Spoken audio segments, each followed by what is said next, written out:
Un jeune et richissime homme d'affaires trouve une jeune fille affamée devant le portail de son manoir. Elle le fixe et déclare « Pardon, papa.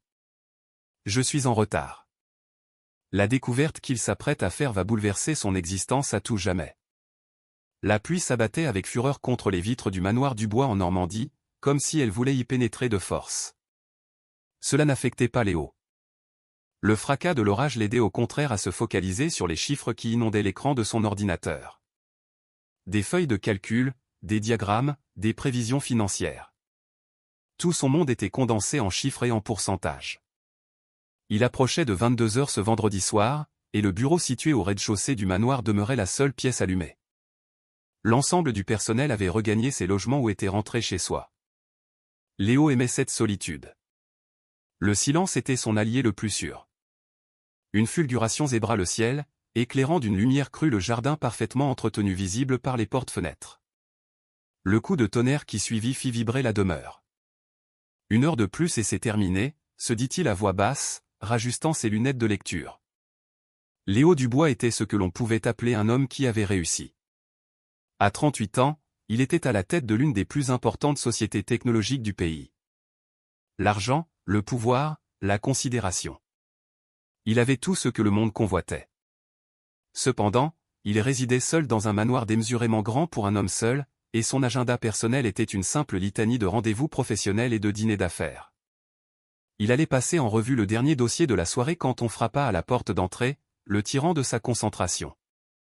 Le son paraissait faible, presque absorbé par le grondement de la tempête, mais il était bien là. Léo plissa le front. 22 heures, au cœur d'une tempête. Qui donc pouvait bien frapper à cette heure? Il eut un moment d'hésitation. L'interphone n'avait pas retenti, ce qui voulait dire que la personne avait réussi à passer le portail principal sans s'être annoncée. Peut-être une urgence avec un employé. Le coup retentit de nouveau, plus pressant cette fois. Dans un soupir d'exaspération, Léo se leva et parcourut le vaste hall d'entrée. Il n'attendait aucune visite et il exécrait les imprévus. Il actionna l'éclairage extérieur et ouvrit la porte, le visage déjà fermé par l'impatience. La vision qui s'offrit à lui le laissa muet pendant un instant.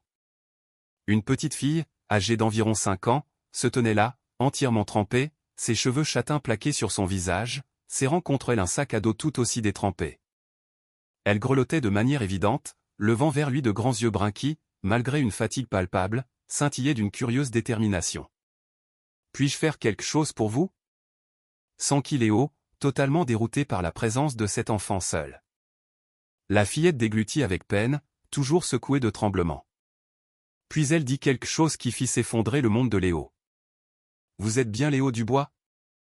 Je m'appelle Manon. » Elle fit une pause, comme pour trouver le courage nécessaire.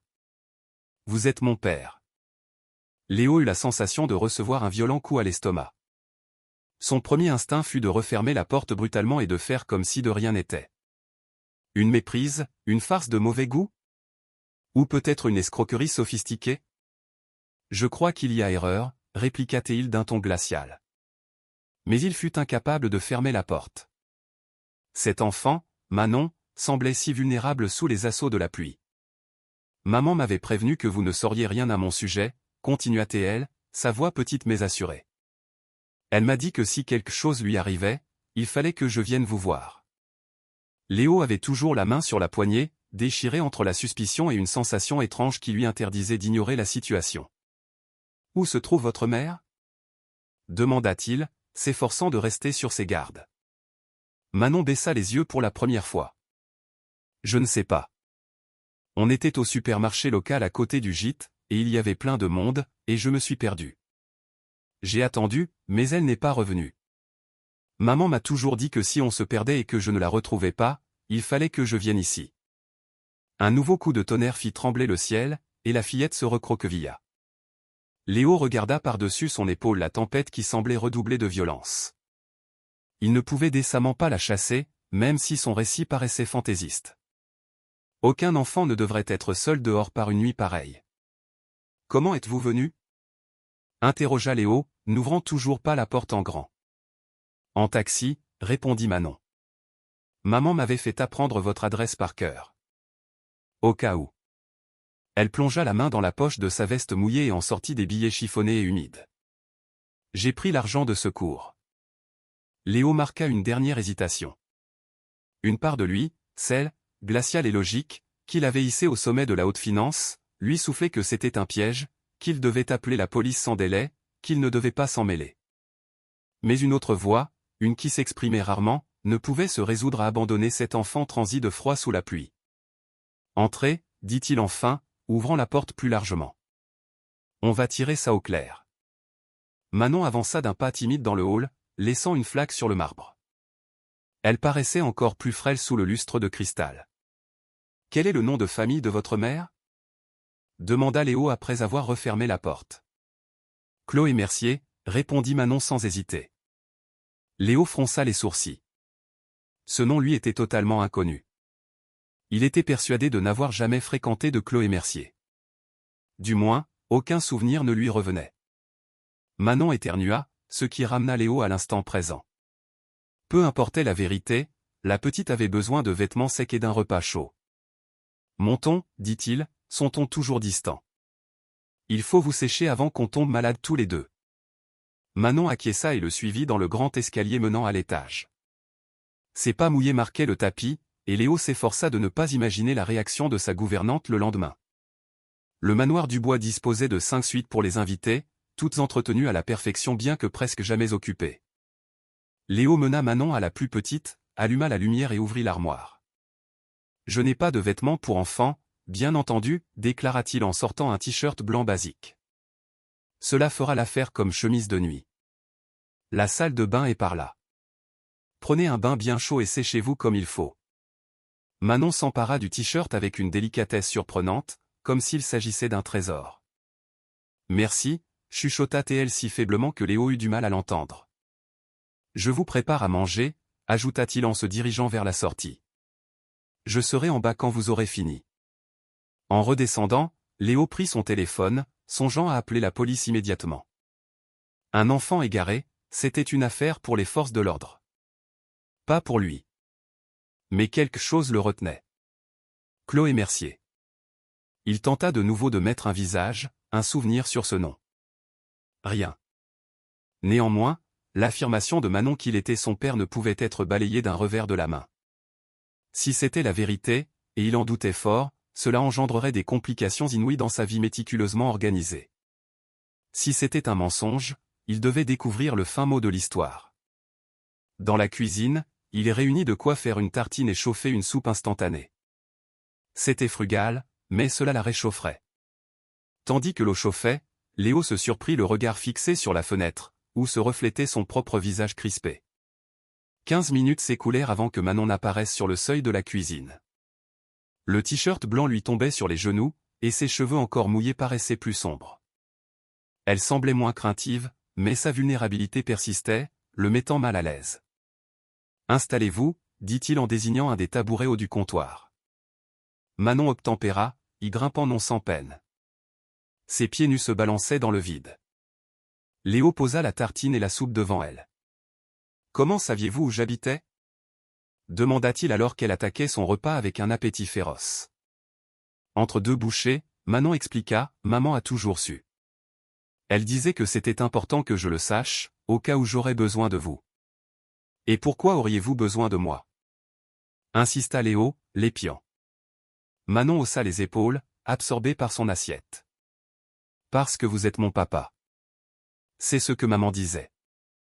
Léo inspira profondément, luttant pour garder son calme. « Manon, je ne connais pas votre mère. Je suis certain qu'il s'agit d'un quiproquo. » La fillette releva la tête.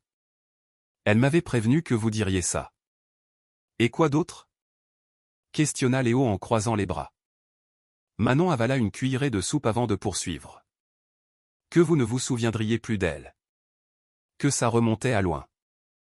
Mais que si elle ne pouvait plus s'occuper de moi, vous le feriez, parce qu'au fond de vous, vous êtes quelqu'un de bien. » Cette phrase le déstabilisa. Quelqu'un de bien. Personne ne l'avait qualifié ainsi depuis bien longtemps.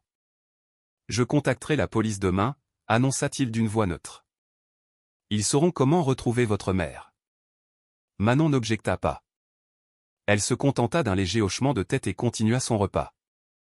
L'épuisement se lisait sur son visage. « Où vivez-vous, avec votre mère » essaya-t-il encore. « On bouge tout le temps » répondit évasivement Manon. « Cette semaine, on était dans un gîte pas loin. »« Et avant ?»« Un village en Provence. »« Et encore avant ?»« La région du Perche. » Léo comprit qu'il n'obtiendrait rien de plus par cet interrogatoire. La petite était trop lasse pour tenir une conversation suivie. « J'ai terminé, » dit-elle en écartant son assiette vide. « Merci pour la nourriture. » Léo porta les assiettes à l'évier. « Allons-y, je vous raccompagne. On verra tout ça demain. » En remontant, Léo observa la curiosité avec laquelle Manon détaillait les peintures, les sculptures, l'immensité des pièces. On aurait dit qu'elle gravait chaque détail dans sa mémoire. « On y est, » dit-il en ouvrant la porte de la chambre. « Vous trouverez tout le nécessaire dans la salle de bain. Si vous avez besoin de quelque chose cette nuit, ma chambre est tout au bout du couloir, à droite. » Manon se hissa sur le lit, bien trop grand pour elle, et s'enfonça dans les oreillers. « Maman va me retrouver » demanda-t-elle, laissant paraître pour la première fois la vulnérabilité que Léo avait sentie dès son arrivée. « On la retrouvera, » répondit-il, se gardant de faire de fausses promesses. « Dormez, maintenant. » Il allait sortir quand la petite voix de Manon le retint. « Elle a dit que vous étiez quelqu'un de bien. » Léo s'immobilisa, sans se retourner. « Mais elle a dit que vous aviez oublié qui vous étiez pour de vrai, » ajouta Manon, à peine audible. Un frisson étrange parcourut l'échine de Léo. Il se retourna pour lui répondre, mais Manon s'était déjà blottie dans les oreillers, les yeux clos. Il éteignit la lumière principale, ne laissant que la lampe de chevet, et referma la porte sans bruit. Dans le couloir, il s'adossa au mur, le souffle court. Oubliez qui il était pour de vrai. Ces mots le hantaient tandis qu'il regagnait son bureau. La pluie cognait toujours aux fenêtres avec la même violence. Mais une nouvelle inquiétude, plus profonde que l'orage, s'était installée. Sa conviction de n'avoir jamais croisé de Chloé Mercier commençait à se fissurer, laissant place à une angoisse indéfinissable. Il se réinstalla devant son ordinateur, mais les rapports financiers lui semblaient désormais futiles. Il ouvrit une nouvelle page web et y inscrivit le nom qui l'obsédait, Chloé Mercier. L'enquête ne faisait que débuter, et avec elle, la nuit la plus déroutante de son existence. À l'étage, endormie, la petite fille qui se disait sa fille avait apporté bien plus qu'un simple sac à dos mouillé. Elle avait amené avec elle des interrogations auxquelles Léo n'était plus certain de vouloir les réponses. 3 jours avaient passé depuis que Manon avait surgi dans sa vie.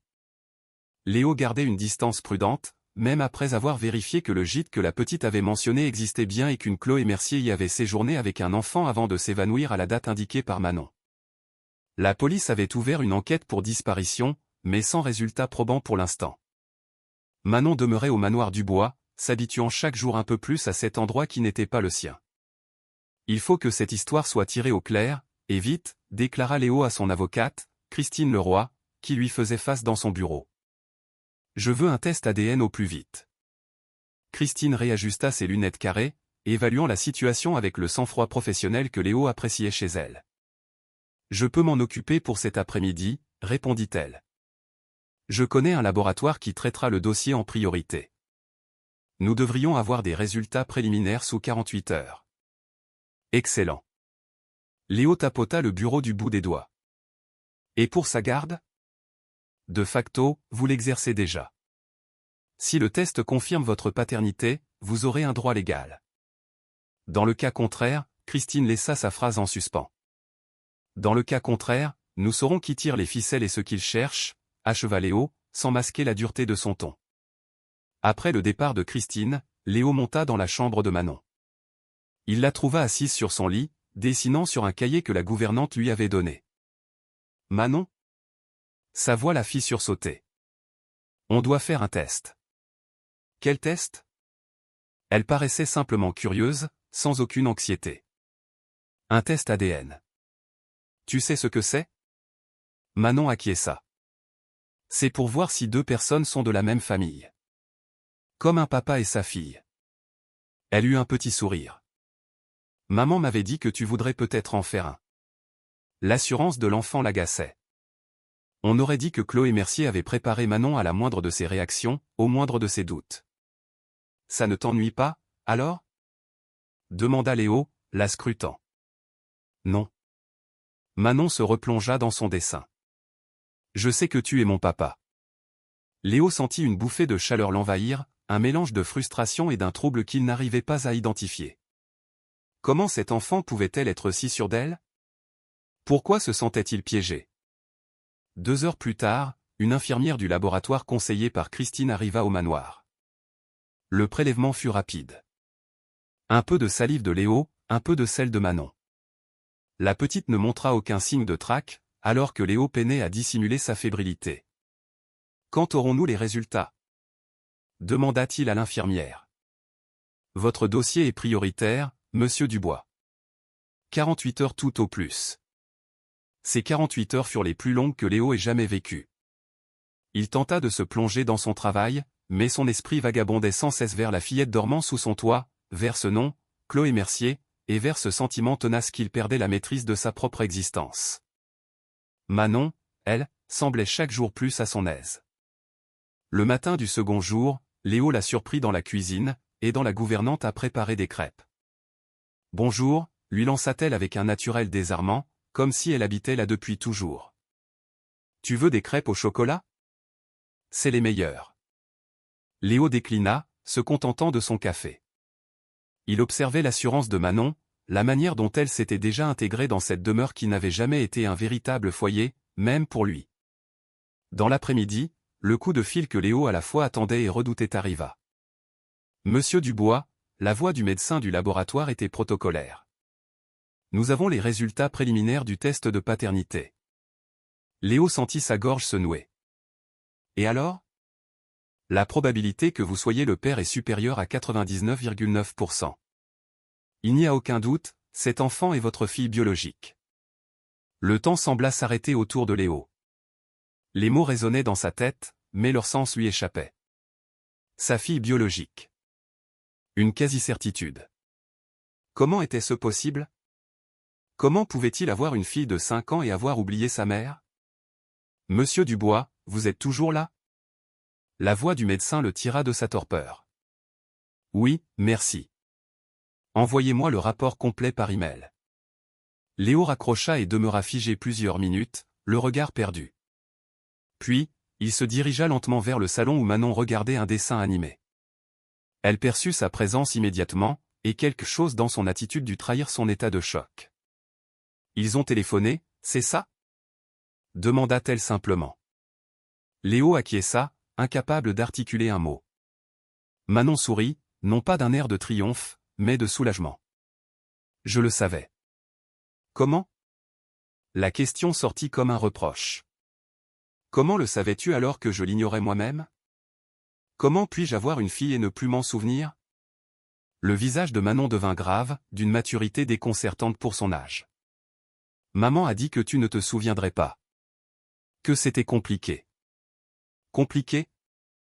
Léo eut un rire sans joie. Avoir une fille et l'oublier, c'est bien plus que compliqué, Manon. C'est impensable. Manon éteignit la télévision, lui accordant toute son attention. Maman n'aime pas parler du passé, mais elle m'a montré des photos de toi. Elle m'a raconté des choses. Elle disait, peut-être qu'un jour il se souviendra. Ou peut-être pas. Léo s'approcha et s'assit près d'elle sur le canapé. Quelle chose? Qu'est-ce qu'elle t'a raconté d'autre? Que vous vous étiez rencontrés quand elle travaillait dans un bistrot près de ton bureau. Que tu souriais plus à l'époque. Manon parlait comme si elle récitait une leçon, mais une émotion véritable perçait dans sa voix. Elle a dit que quelque chose vous avait séparés, et qu'après, tu l'avais oublié. Mais quand elle a su qu'elle m'attendait, il était trop tard pour te le dire. Léo fouilla sa mémoire. Un bistrot, Chloé comme serveuse. Rien. Absolument rien. Il s'interrompit, ne sachant comment formuler l'inexplicable à une enfant. Je ne me souviens vraiment de rien, Manon. La petite le surprit en posant sa main menue sur la sienne. C'est pas grave. Maman a dit que ce n'était pas ta faute. L'affirmation le frappa de plein fouet. Pas sa faute. Que pouvait bien avoir raconté Chloé à Manon? Et pourquoi, après 5 ans, l'avait-elle envoyé à lui? Quand on retrouvera ta mère, j'aurai une longue conversation avec elle, dit Léo, s'adressant plus à lui-même qu'à Manon. Elle te répondra, affirma Manon avec cette certitude qui le désarmait. Maman dit toujours que la vérité est importante, même si ça fait mal. Léo se leva, ayant besoin de distance pour digérer. En 3 jours, sa vie parfaitement réglée avait basculé dans l'inconnu. Et le plus déconcertant était que le test confirmait la paternité de Manon, ce qui signifiait qu'un PAN entier de son existence lui avait échappé.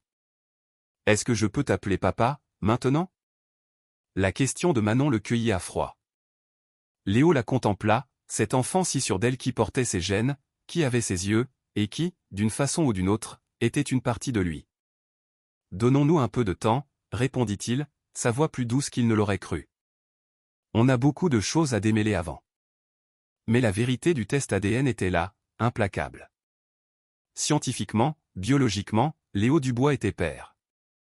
Ce qu'il ne comprenait pas, c'était comment il l'était devenu et, pire encore, comment il avait pu l'oublier. Le résultat du test de paternité a tout changé. En moins de 24 heures, Léo a transformé sa quête de réponse en une opération d'envergure. Le manoir Dubois, d'ordinaire si calme, est devenu une ruche où s'activaient des agents de sécurité, des enquêteurs privés et des avocats. Je veux toutes les vidéos de surveillance du supermarché local où Manon dit avoir été séparée de sa mère, a ordonné Léo à Nicolas Duval, le chef de la sécurité qu'il avait engagé des années plus tôt pour des affaires délicates. Et des rues voisines, des commerces, de tout. Nicolas, un ancien militaire peu bavard, a acquiescé. Nous les avons déjà demandés. Nous reconstituons ces déplacements dans les 48 heures précédant sa disparition. De l'autre côté de la table de réunion improvisée dans le bureau de Léo, Christine Leroy consultait des documents. Ce qui est curieux, c'est que je ne trouve que très peu d'informations sur Chloé Mercier, a-t-elle commenté en fronçant les sourcils. Pas de compte en banque important, peu de beaux, toujours temporaire. C'est comme si elle se tairait. Léo a senti une tension dans sa nuque. Se terrer pour échapper à qui? Ou à quoi? Nicolas a ajouté, certaines personnes choisissent de vivre en marge. Parfois pour des dettes, des ennuis judiciaires, ou... Il a hésité. Ou... l'a pressé Léo. Ou parce qu'elles ont peur de quelqu'un. Le silence qui a suivi était lourd de sous-entendus troublants. Léo ne pouvait s'empêcher de s'interroger. Si Chloé fuyait quelque chose ou quelqu'un, pourquoi avoir envoyé Manon précisément à lui? On a frappé doucement à la porte, interrompant ses réflexions. Isabelle Martin, la gouvernante, a passé la tête. Monsieur Dubois, Manon demande si elle peut déjeuner. Il est presque 14 heures. Léo a regardé l'horloge, étonné. Il avait complètement perdu la notion du temps. Pause, a-t-il dit au groupe. On reprend dans 1 heure. En montant vers la cuisine, Léo a pris conscience de sa nouvelle réalité. Il ne pouvait plus s'isoler dans le travail et les réunions sans tenir compte d'une autre personne, une enfant de 5 ans, sa fille, qui dépendait de lui pour les choses les plus simples. Il a trouvé Manon assise sur le plan de travail de la cuisine, les jambes se balançant dans le vide, pendant qu'Isabelle l'aidait à colorier. « Regarde, j'ai fait un dinosaure vert », s'est exclamé Manon en le voyant, tendant fièrement son livre. « Très réussi », a répondu Léo, surpris par la chaleur de sa propre voix. « Désolé de t'avoir fait attendre. » Manon a haussé les épaules et a repris son coloriage. « Isabelle m'a aidé. Elle ne dépasse pas. » La gouvernante a souri discrètement en préparant des tartines. Léo a remarqué la complicité qui s'était déjà installée entre Manon et elle. En quelques jours à peine, la fillette s'enracinait ici, alors que Chloé restait une énigme. « On peut manger dehors ?» a soudain demandé Manon en désignant la fenêtre. « Il fait beau. » Léo a hésité. D'habitude, il déjeunait dans son bureau, quand il y pensait. Le jardin n'était qu'un paysage qu'il observait de loin. Pourquoi pas? A-t-il répondu, s'étonnant lui-même. Quelques minutes plus tard, ils étaient attablés sur la terrasse arrière, à l'ombre d'un chêne centenaire. L'air était vif et pur après l'orage de la semaine passée, comme si la nature elle-même aspirait à un nouveau départ. Manon, juchée sur 2 coussins pour être à hauteur de la table, mangeait ses tartines, les jambes pendantes. Manon, a commencé Léo pendant qu'elle grignotait sa tartine coupée en triangle, comme Isabelle avait appris qu'elle les aimait. Peux-tu me parler un peu plus de ta maman et de toi? Où vous habitiez? Manon mâchonnait, éparpillant des miettes. On a vécu dans plein de maisons. Des fois dans des hôtels aussi. Vous déménagiez souvent? Léo a tenté de garder la question simple. Manon a hoché la tête avec vigueur. Souvent. Maman dit qu'on est des aventurières. Sais-tu pourquoi vous bougiez autant? La petite a haussé les épaules avec la candeur de ses 5 ans. Maman dit que c'est pour le travail, mais elle regarde toujours derrière nous quand on part. Comme si elle avait oublié quelque chose. Léo a échangé un regard avec Nicolas, qui se tenait à l'écart près de la porte-fenêtre. Le chef de la sécurité a fait un léger signe de tête, signifiant qu'il notait l'information. Elle fait quoi, ta maman? Comme travail? A poursuivi Léo, d'une voix légère. Elle parle à des gens sur son ordinateur, a dit Manon en croquant dans sa tartine. Des fois, elle utilise des mots rigolos que je ne comprends pas.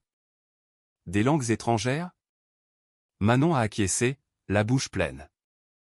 Elle parle plein de langues. Des fois, elle m'apprend des mots magiques. Tu vas à l'école? A demandé Léo, curieux de l'éducation d'une enfant de 5 ans en perpétuel mouvement. Pas encore. C'est maman qui m'apprend les lettres et les chiffres. Manon avait l'air fière. Je sais compter jusqu'à 100. Tu veux voir? Une autre fois, peut-être. Léo a esquissé un sourire. Est-ce que ta maman t'a déjà dit où elle irait si vous étiez séparés? Manon a secoué la tête, faisant danser ses cheveux. Non, elle a juste dit que si ça arrivait, je devais venir chez toi. Que tu t'occuperais de moi. Et elle te parlait de moi avant? Elle te racontait des histoires? Oui. Le visage de Manon s'est illuminé. Elle a dit que tu buvais beaucoup de café. Du café tout noir. Burk. Elle a fait une grimace qui, contre toute attente, a fait sourire Léo. Double expresso, sans sucre, a-t-il murmuré. C'est ça. Manon a applaudi, ravi qu'il ait trouvé. Comment tu as su? Léo s'est figé. Ce détail, sa commande de café, a provoqué un étrange écho en lui. C'était bien ce qu'il commandait toujours. Une habitude ancrée depuis des années. C'est juste ma commande habituelle, a-t-il répondu avec prudence. Quoi d'autre? Que tu jouais de la musique. Manon a levé les mains, mimant un pianiste. Une chanson très jolie avec la lune dans le titre. Clair de lune, a murmuré Léo, les mots sortant avant qu'il ne puisse les retenir. Oui. Les yeux de Manon se sont agrandis. Comment tu savais?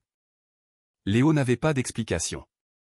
Ce n'était pas un souvenir lié à Chloé, mais c'était bien le morceau qu'il aimait jouer autrefois. Chloé et Clair de lune. Simple coïncidence? Le déjeuner s'est poursuivi, Manon livrant d'autres bribes de sa vie avec sa mère, entrecoupées de questions sur les oiseaux du jardin et sur la présence de jouets dans la maison. Elle sautait d'un sujet à l'autre avec l'énergie d'une enfant de son âge. Chaque détail ne faisait qu'épaissir le mystère, tout en créant un effet curieux sur Léo. Le nom de Chloé Mercier commençait à lui évoquer une sensation presque physique. Non pas un souvenir, mais une familiarité qu'il ne pouvait identifier, comme un mot qu'on a sur le bout de la langue. Après le déjeuner, Léo a dû retourner à ses obligations. Une visioconférence cruciale ne pouvait attendre, malgré le chaos de sa vie personnelle. Manon, je dois travailler quelques heures, a-t-il expliqué, en choisissant des mots simples. Pourquoi? La question a fusé, directe et curieuse. Parce que c'est mon métier. J'ai une réunion importante. Manon a froncé les sourcils, peu convaincue. Mais je voulais te montrer mes autres dessins. Léo se sentait en terrain miné. Dans son univers, le travail était la priorité absolue. Personne n'osait remettre en question son emploi du temps, et surtout pas une enfant qui lui arrivait à peine à la ceinture. On regarde tes dessins après le dîner, d'accord? A-t-il proposé, surpris de sa propre souplesse. Manon a réfléchi. On mange des pâtes? Des pâtes à la sauce tomate. C'est ce que je préfère. Marché conclu, a accepté Léo, s'étonnant une fois de plus. pâte à la sauce tomate. L'après-midi s'est écoulé entre réunions et emails. Entre deux dossiers, Léo s'enquérait auprès de Nicolas des avancées sur Chloé. Les heures ont filé sans progrès notable. On a une image d'elle sur les caméras du supermarché, a rapporté Nicolas en fin de journée. Elle entre avec Manon à 15h47. À 16h22, on la voit, agitée, cherchant quelqu'un, sûrement Manon. Et après ? A demandé Léo, anxieux. Elle sort du magasin, l'air de chercher sa fille. Puis. Nicolas a marqué une pause. Quoi ? Elle regarde quelque chose hors champ. Son visage se crispe. La peur pure. Et elle part en courant dans la direction opposée. Un frisson a parcouru Léo. Elle a vu quelqu'un. C'est probable. On essaie de récupérer d'autres images pour voir quoi ou qui. Leur discussion a été interrompue par un appel de Christine. Il faut que vous voyiez ça, a-t-elle dit d'un ton sec. Quelques minutes plus tard, elle entrait dans le bureau, un dossier à la main. On a enfin du concret sur Chloé Mercier. Ou plutôt, sur Chloé Dawson, Bradford, Taylor, Reynolds et une demi-douzaine d'autres alias qu'elle a utilisés ces 6 dernières années. Christine a étalé des documents sur le bureau, des copies de pièces d'identité, de permis, tout avec la photo de la même femme, mais des noms différents. Elle change d'identité tous les 8 à 10 mois. On a pu retracer certains de ses déplacements. Léo a examiné les photos, cherchant une once de familiarité dans ce visage. Chloé était jolie, d'une beauté discrète. Cheveux bruns, très fins, regard intelligent. Mais il avait beau chercher, aucun souvenir ne lui revenait. Pourquoi ferait-elle ça ? A-t-il murmuré. C'est la grande question, a répondu Christine. Les gens qui vivent ainsi fuient quelque chose de grave. Des dettes colossales, des poursuites, ou quelqu'un de dangereux, a complété Léo. Précisément. Et voici le plus étrange. Avant cette vie de fuite et de fausse identité, Chloé Mercier, son vrai nom a priori, était professeure de linguistique à l'université. Elle publiait, avait une carrière brillante devant elle. Et puis, il y a environ 6 ans, elle s'est volatilisée du monde académique. 6 ans, a répété Léo. Manon en a 5. Un silence lourd s'est abattu sur la pièce tandis que chacun faisait le rapprochement. L'événement qui a poussé Chloé à disparaître s'est produit juste avant la conception de Manon. Léo sentait une migraine monter. Il avait besoin d'air, de temps. Continuez les recherches, a-t-il ordonné. Je veux tout savoir sur Chloé Mercier, et surtout sur ce qui s'est passé il y a 6 ans.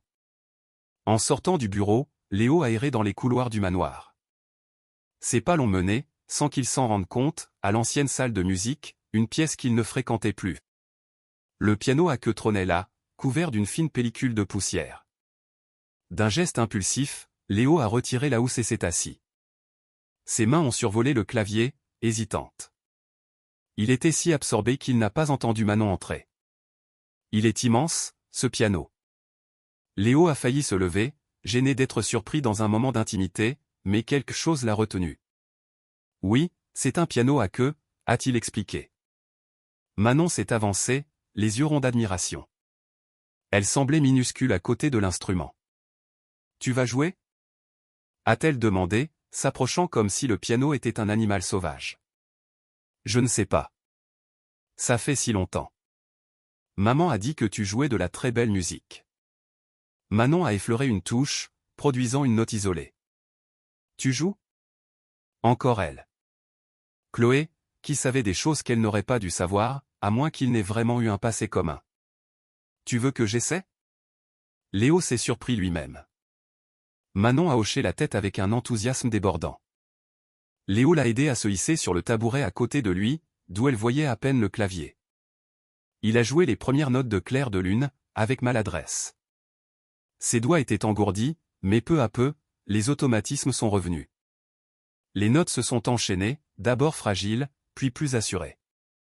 Manon le regardait, fascinée, la bouche entr'ouverte. On dirait de la musique de fée. Léo a continué, se laissant porter par la mélodie. À chaque note, il sentait quelque chose remuer en lui. Pas un souvenir précis, mais une émotion ancienne qui tentait de refaire surface. Quand il a terminé, Le silence qui a suivi était presque palpable. Encore, a demandé Manon en applaudissant. Léo a souri. Plus tard, peut-être. Et si on allait manger ses pâtes? Avec de la sauce tomate? A-t-il rappelé. Manon a glissé du tabouret avec son aide. Et du fromage. Ce soir-là, pour la première fois depuis des lustres, Léo n'a pas dîné seul dans son bureau. Il s'est attablé dans la cuisine avec Manon, qui avait insisté pour aider Isabelle, ce qui se résumait à se tenir sur un escabeau et à touiller la sauce sous surveillance. La petite n'arrêtait pas de parler, racontant les exploits d'un ami imaginaire nommé Monsieur Bouton et demandant toutes les 2 minutes si les pâtes étaient cuites. C'était une scène de vie simple, qui n'avait jamais eu sa place dans son existence réglée et solitaire. Et, curieusement, Léo s'y sentait moins étranger qu'il ne l'aurait cru. Pendant le dîner, Manon est devenue silencieuse pour la première fois. « Tu vas retrouver maman, hein ?» La question était chargée d'espoir et de crainte. Léo a compris que malgré son apparente facilité d'adaptation, Manon n'était qu'une enfant de 5 ans terrorisée, séparée de son unique repère. « Je ferai tout mon possible », a-t-il répondu sincèrement. « Je te le promets. » Manon l'a dévisagé avec une intensité surprenante. Puis, à la stupéfaction de Léo, elle a tendu son petit doigt. « Promis, juré, craché ?» a-t-elle demandé sérieusement. Léo a hésité, puis a accroché son auriculaire au sien. « Promis, juré, craché. » Manon a semblé rassurée et s'est replongée dans ses pattes. Plus tard, après avoir couché Manon un rituel qui impliquait 3 histoires, une inspection anti-monstre, une veilleuse et la promesse de laisser la porte entr'ouverte, Léo est retourné à son bureau. Les rapports sur Chloé Mercier, ou quel que soit son nom, étaient toujours là. Photos, documents, les pièces d'une vie qui étaient, inexplicablement, liées à la sienne. Léo a pris une des photos, détaillant le visage de la femme. Chloé. Le nom vibrait dans son esprit, provoquant cette même sensation étrange. Une familiarité sans souvenir. Un rêve qui s'efface au réveil. « Où es-tu » a-t-il murmuré à la photo. « Et qu'est-ce qui s'est passé entre nous » Le manoir était plongé dans le silence. À l'étage, sa fille, il avait encore du mal à y croire, dormait, serrant un nounours trouvé par Isabelle. Et quelque part, la femme qui connaissait ses secrets, ses goûts, sa musique, était toujours introuvable. Léo a reposé la photo. Demain, il reprendrait les recherches. Demain, peut-être, il se rapprocherait de la vérité, de la raison pour laquelle il avait perdu non seulement une femme, mais 5 ans de la vie de sa fille, et peut-être une partie de lui-même. 2 semaines s'étaient écoulées depuis l'irruption de Manon, et l'absence de Chloé devenait une présence oppressante au sein du manoir du Bois. Les recherches se poursuivaient, mais sans résultat tangible. Léo avait renforcé l'équipe d'enquêteurs et promis une récompense considérable pour toute information. Pourtant, Chloé Mercier restait insaisissable. Manon, de son côté, s'acclimatait remarquablement bien à sa nouvelle vie. Léo avait engagé un professeur particulier, Sylvie Petit, pour superviser son instruction, habituée qu'elle était à l'enseignement à domicile. Lentement, un nouvel équilibre s'installait, mais les interrogations non résolues continuaient de tourmenter Léo. Si Chloé lui avait confié Manon, pourquoi ne s'était-elle pas montrée? Et surtout, comment pouvait-il être le père d'une fillette de 5 ans sans se souvenir de sa mère? Assis à son bureau, Léo fixait un fichier sur son écran qu'il avait évité d'ouvrir depuis des jours. Christine avait réussi à obtenir l'accès à son propre dossier médical, un document qu'il n'avait jamais jugé utile de consulter. Monsieur Dubois. Léo leva la tête. Isabelle se tenait sur le seuil, l'air hésitant. Manon dort, annonça la gouvernante. Elle m'a demandé de vous dire qu'elle voulait des crêpes demain matin. Léo acquiesça. Merci, Isabelle. Vous pouvez disposer. De nouveau seul, il inspira profondément et se reconcentra sur le fichier. Le rapport médical remontait à 6 ans. Il parcourut les pages jusqu'à trouver le diagnostic principal, traumatisme crânien sévère suite à un accident de la route. L'accident. Léo en avait un souvenir diffus. Sa voiture avait fait une sortie de route une nuit de pluie, percutant un arbre. Il se rappelait avoir passé quelques semaines à l'hôpital local, mais avait toujours classé l'événement comme un simple contretemps dans sa vie trépidante, un obstacle surmonté sans séquelles notables. Il poursuivit sa lecture, chaque ligne révélant des informations oubliées. Le patient souffre d'une amnésie rétrograde partielle affectant principalement les 14 mois précédant l'accident. Les fonctions cognitives sont par ailleurs intactes. Un frisson glacial parcourut Léo. Amnésie. Jamais personne ne lui en avait parlé. Ou peut-être l'avait-il fait? Et il avait oublié. Son regard se porta sur la date de l'accident. Un rapide calcul mental lui apprit que cela correspondait à environ 6 mois avant la conception présumée de Manon. Les 14 mois de souvenirs effacés pouvaient très bien englober toute sa relation avec Chloé. Les doigts tremblants, il continua à lire, avide d'en savoir plus.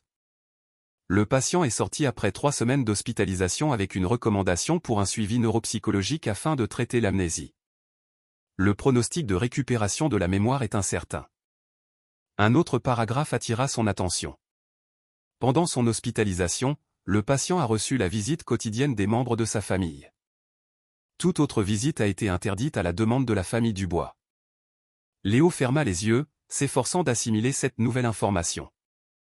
Non seulement il avait eu un accident qui avait effacé plus d'une année de sa vie, mais sa famille avait aussi filtré ses visiteurs pendant sa convalescence. Chloé avait peut-être tenté de le voir. Avait-elle été éconduite par sa famille? Il réalisa qu'il était en apnée et expira lentement. Il lui fallait des réponses. Il prit son téléphone et appela Christine, malgré leur avancée. « Trouvez-moi mon neurologue de l'époque », dit-il dès qu'elle décrocha. « Docteur Marc Bernard. Je veux un rendez-vous au plus vite. » 2 nuits plus tard, Léo fut réveillé en sursaut. Un autre rêve. Le 3e depuis qu'il connaissait son amnésie. Le scénario était toujours le même. Lui, dans un lit d'hôpital, paralysé, tandis qu'une silhouette féminine lui serrait la main. Il sentait la chaleur de ses doigts dans les siens, entendait des sanglots étouffés.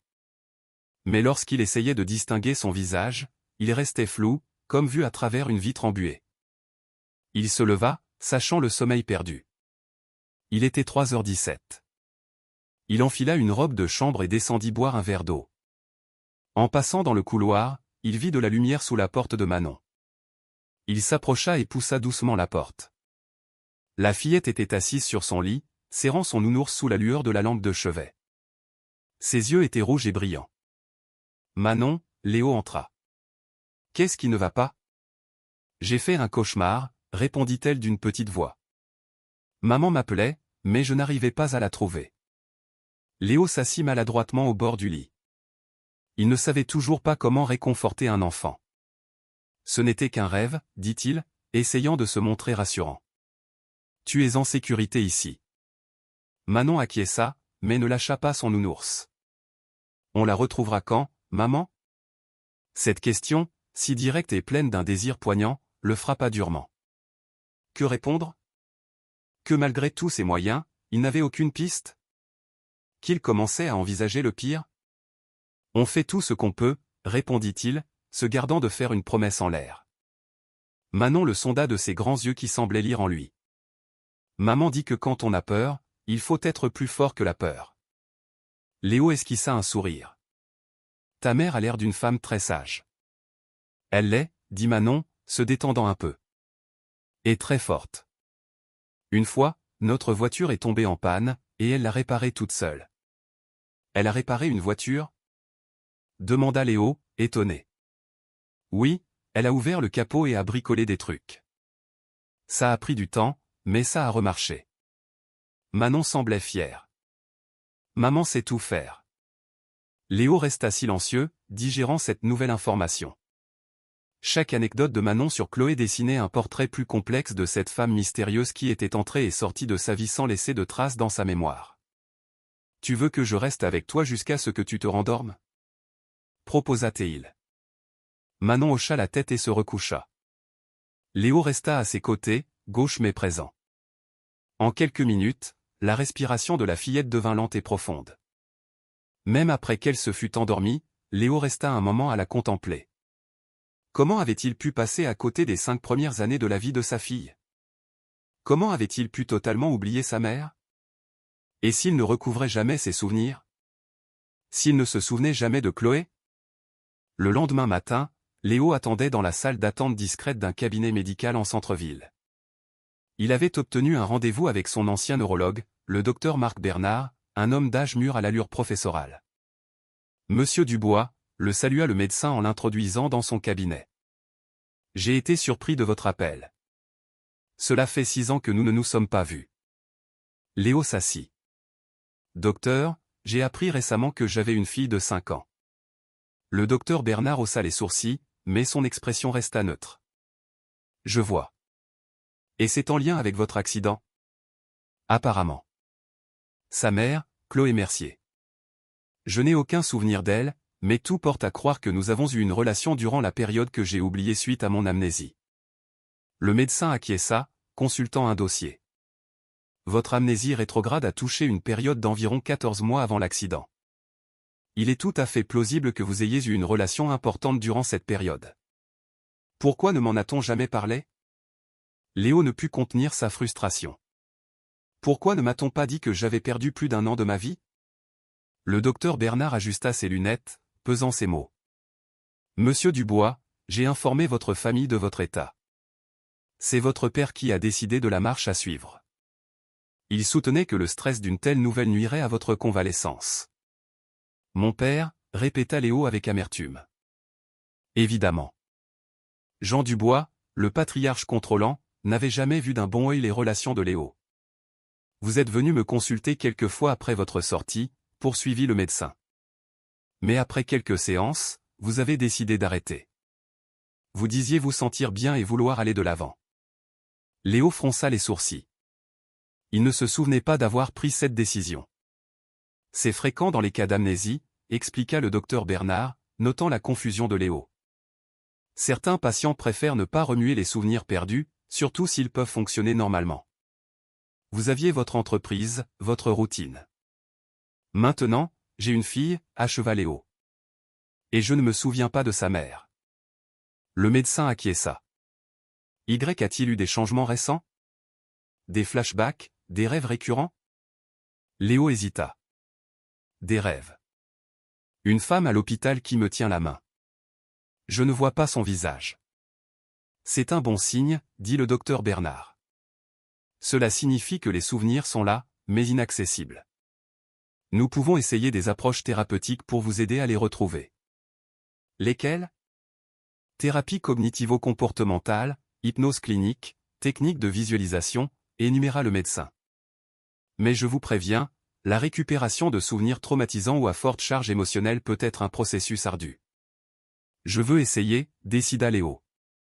Il avait besoin de la vérité, pour Manon et pour lui. Durant les 2 semaines qui suivirent, Léo jongla entre son entreprise, Manon et ses séances de thérapie.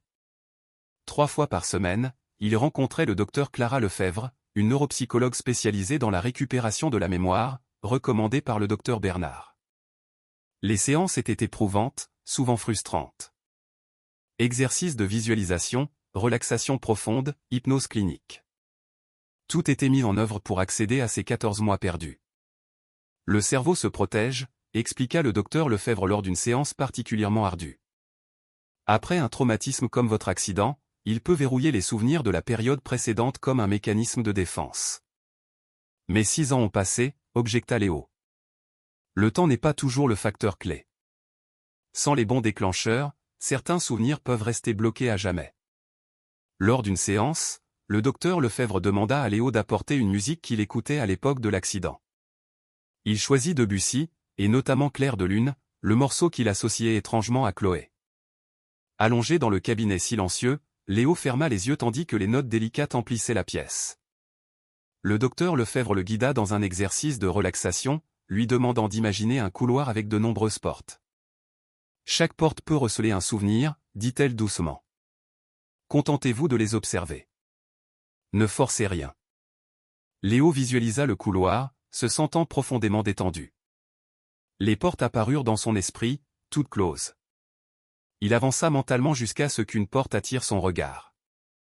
Elle était bleu pâle, avec une petite fissure. Il s'approcha. Au moment où il toucha la poignée, la musique de fond sembla s'intensifier. Il tourna la poignée et la porte s'ouvrit. Un café, l'odeur du café fraîchement moulu. Il était à une table près de la fenêtre, travaillant sur son ordinateur. Une voix de femme lui demandant s'il désirait un autre café. Il leva la tête et l'image disparut avant qu'il ne puisse voir son visage. Léo ouvrit les yeux, frustré. « J'étais dans un café, dit-il au docteur Lefebvre. Quelqu'un m'a offert un café, mais je n'ai pas vu qui c'était. C'est un progrès, l'encouragea TL. Les images deviendront plus nettes avec le temps. Ne cherchez pas à les forcer. Cette nuit-là, le rêve revint, plus net que jamais. Léo à l'hôpital, la femme lui tenant la main. Cette fois, il entendit des bribes de phrases. « Laissez-moi le voir, s'il vous plaît. Je l'aime. Il faut qu'il sache. » Puis une voix d'homme, familière et impérieuse. « Mon fils a besoin de calme pour se rétablir. Je vous demande de ne plus revenir. » Léo se réveilla en sueur, la tête battante. La voix d'homme était celle de son père, Jean Dubois. Il avait renvoyé quelqu'un. Quelqu'un qui voulait le voir à l'hôpital. Chloé. Son cœur battait la chamade tandis qu'il tentait de retenir les fragments du rêve avant qu'ils ne s'évanouissent. Il se leva, pris de vertige, et alla à la fenêtre. La nuit était claire, étoilée. La même vue qu'il avait 6 ans plus tôt. Pourtant, tout était différent. Un cri aigu déchira ses pensées. « Maman !» Léo courut dans le couloir jusqu'à la chambre de Manon.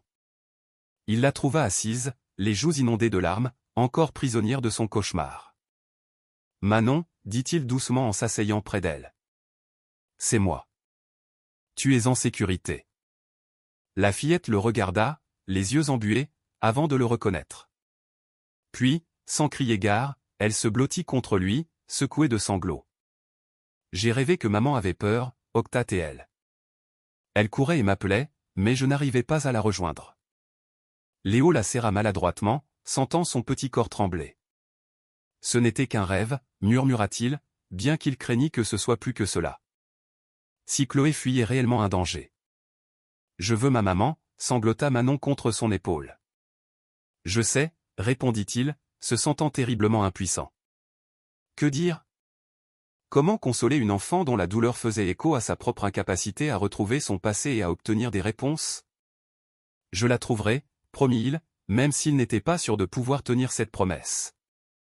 On la retrouvera ensemble. » Mais en berçant Manon pour qu'elle se rendorme, Léo sentit le poids de son incompétence. Il ne savait pas être un père. Il ne savait pas réconforter un enfant en détresse. Il n'avait aucun souvenir pour le guider, aucune expérience à laquelle se raccrocher. Seulement des fragments, les pièces éparses d'un puzzle dont il n'arrivait pas à voir l'image finale. Une femme en pleurs à l'hôpital. Son père barrant l'accès à quelqu'un. Un test ADN confirmant sa paternité. Des dossiers médicaux faisant état de 14 mois de sa vie effacés. Quelque part dans ce trou noir se trouvait Chloé Mercier, la femme qui connaissait sa musique, qui avait élevé seule leur fille pendant 5 ans, qui, pour une raison obscure, avait dû la lui confier. Là, assis sur le lit de Manon, observant ce visage endormi qui était le reflet du sien, Léo se fit une promesse silencieuse.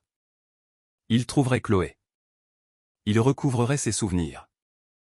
Il découvrirait la vérité, aussi pénible soit-elle. Car pour la première fois de sa vie d'adulte, quelque chose importait plus que le travail, le succès ou les attentes de la famille Dubois. Cette petite fille, endormie, méritait des réponses. Et si pour cela il devait affronter le vide de sa propre mémoire, alors il le ferait. Léo fut réveillé par des rires venant d'en bas. Un instant, il fut désorienté. On riait rarement au manoir Dubois, surtout de si bonne heure. Puis il se souvint. Manon. Ces 3 dernières semaines, sa routine avait été plus bouleversée que lors des 10 années précédentes. Il se levait plus tôt, prenait son petit déjeuner à la cuisine et non plus à son bureau, et connaissait par cœur les personnages du dessin animé préféré de sa fille. Sa fille. L'expression lui semblait encore étrange, mais chaque jour la rendait plus réelle. Il s'habilla et descendit. Dans la cuisine, Manon était juchée sur le plan de travail, aidant Isabelle à préparer une pâte à crêpes. Elle avait de la farine sur le bout du nez et souriait en touillant. « Papa !» s'exclama-t-elle en le voyant, sans lâcher sa cuillère. « On fait des crêpes avec des visages. » Léo nota qu'elle avait commencé à l'appeler papa quelques jours auparavant, spontanément. La première fois, ça l'avait surpris, lui laissant une boule dans la gorge. « Bonjour », dit-il en se servant un café. « Des visages ?» Isabelle a dit qu'on pouvait mettre des myrtilles pour les yeux et des bananes pour la bouche, expliqua Manon, surexcitée. Comme dans le livre d'hier. Le livre en question faisait partie d'une collection qui ne cessait de s'agrandir sur une étagère de son bureau. L'histoire du soir était devenue un rituel incontournable. « Monsieur Dubois », dit Isabelle en versant la première crêpe. Monsieur Duval a appelé. Il sera là dans 1 heure pour votre réunion. Léo acquiesça. Nicolas pilotait les recherches pour retrouver Chloé, avec une équipe renforcée d'enquêteurs et de détectives. Ils avaient convenu d'un point sur les avancées. « Manon, tu veux bien rester avec Sylvie Petit ce matin ?» demanda-t-il, faisant référence au professeur particulier qu'il avait engagé. « J'ai une réunion importante. »« Sur maman ?»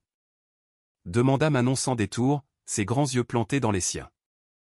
Léo n'hésita qu'une seconde. Il avait décidé de ne pas lui mentir, du moins pas entièrement. « Oui, sur ta mère. » Manon hocha la tête, soudain grave.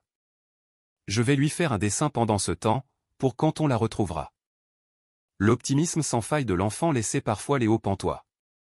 Après près d'1 mois de recherches infructueuses, il commençait à craindre le pire. Mais Manon, elle, était convaincue qu'il retrouverait Chloé. « C'est une excellente idée, » dit-il en s'attablant pour petit déjeuner avec sa fille. 1 heure plus tard, Léo était dans son bureau avec Nicolas Duval et 2 enquêteurs privés, Philippe Garcia et Léa Dubois. Christine Leroy était également présente, prenant des notes. On a pu retracer les déplacements de Chloé Mercier sur les 18 derniers mois, commença Nicolas, étalant photos et documents sur la table. On a identifié au moins 6 identités différentes sur cette période. Pourquoi tant de changements ? Demanda Léo, examinant les photos de Chloé dans diverses villes. C'est là que ça devient intéressant, dit Philippe Garcia, un ancien policier reconverti en détective. On a interrogé des voisins, des collègues, des propriétaires. Tous disent la même chose. Elle semblait constamment sur ses gardes, comme si elle fuyait quelqu'un, ajouta la seconde détective, Léa Dubois. Une femme à Boston, où Chloé a vécu 4 mois sous le nom de Chloé Taylor, a dit qu'elle vérifiait ses serrures 2 fois et n'ouvrait jamais au livreur sans regarder par le Judas, poursuivit Philippe. Dans la région du Perche, un voisin a dit qu'elle avait déménagé en pleine nuit après avoir remarqué une voiture suspecte garée dans sa rue 2 jours de suite. Une boule se forma dans l'estomac de Léo. Le portrait qui se dessinait était celui d'une femme traquée, vivant dans la peur, toujours prête à fuir. « Et Manon au milieu de tout ça ?» murmura-t-il. « Oui, et c'est à noter, » dit Léa. Malgré cette vie nomade, d'après nos informations, Chloé n'a jamais négligé sa fille. Professeur particulier, bibliothèque, musée, elle veillait à ce que Manon reçoive une éducation. Nicolas reprit. La première question est, qui ou quoi fuyait-elle ? Et la seconde, pourquoi vous envoyez Manon maintenant ? Léo n'avait pas de réponse. Ces séances de thérapie n'avaient pour l'instant révélé que des bribes de souvenirs. Un café, un rire, le contact d'une main. Rien de concret pour percer le mystère Chloé Mercier. Il y a autre chose, dit Philippe, hésitant.